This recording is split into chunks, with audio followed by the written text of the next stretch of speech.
Au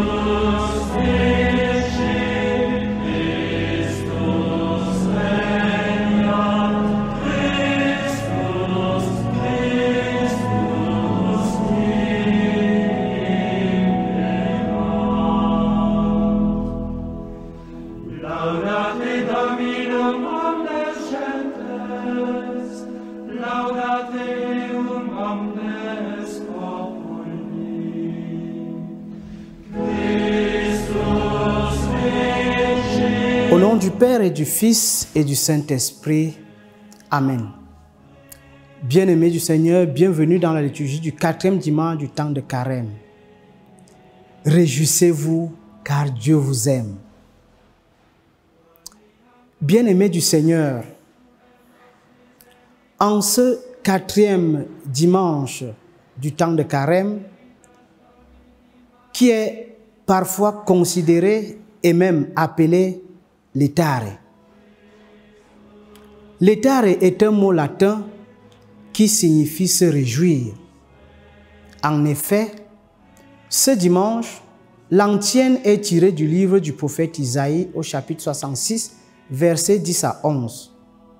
Tout en observant les sacrifices du carême, nous nous réjouissons en prévision de la joie qui sera la nôtre à Pâques. Pourquoi devrions-nous nous réjouir? Parce que les lectures d'aujourd'hui nous rappellent que Dieu n'abandonne jamais ses enfants malgré notre péché.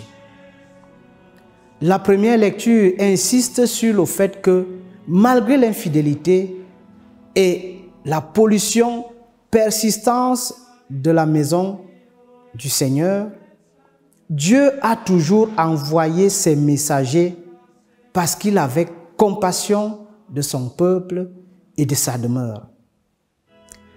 Dans sa lettre aux Éphésiens, chapitre 2, versets 4 à 10, Saint Paul nous rappelle et rappelle aux Éphésiens que dans sa grande miséricorde, Dieu a envoyé son Fils, non pour condamner le monde, mais pour le sauver.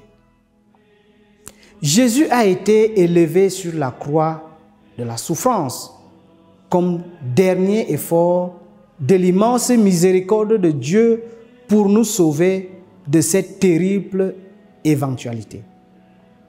L'évangile d'aujourd'hui est l'une des citations les plus citées sur les bannières, les livres, les affiches. Nous nous réjouissons parce que ce seul verset nous rappelle que le cœur de l'évangile est l'amour de Dieu et même notre foi. Mais l'évangile d'aujourd'hui ne se résume pas à cela. Pour comprendre l'évangile d'aujourd'hui, il est bon de le situer dans le contexte global de Jean, chapitre 3. Nicodème, le pharisien, s'est approché de Jésus pendant la nuit. Il reconnaît en Jésus quelqu'un qui vient de Dieu et veut être son disciple. Dans son dialogue avec Nicodème, Jésus nous rappelle l'amour de Dieu pour le monde. Jean chapitre 3, verset 16. Nous pouvons méditer sur les 3 images fondamentales. La nécessité de naître à nouveau pour vivre une nouvelle vie dans l'esprit. Le sacrifice de Jésus qui apporte le salut aux croyants et l'immense amour de Dieu pour le monde qu'il exprime en nous, donnant son Fils, et auquel la seule réponse appropriée est que nous aimions maintenant les autres comme Jésus le fait, en devenant nous-mêmes des canaux de l'amour de Dieu pour le monde. Bien-aimés du Seigneur, le carême, c'est notre cheminement vers l'acceptation de l'amour de Dieu pour nous. Et en sa présence divine dans nos vies, il s'agit, bien-aimés, d'accepter que Jésus est vraiment homme et vrai Dieu. Il s'agit d'accepter que notre propre péché est d'être capable de le rendre à Dieu en rendant son prochain et en lui demandant pardon.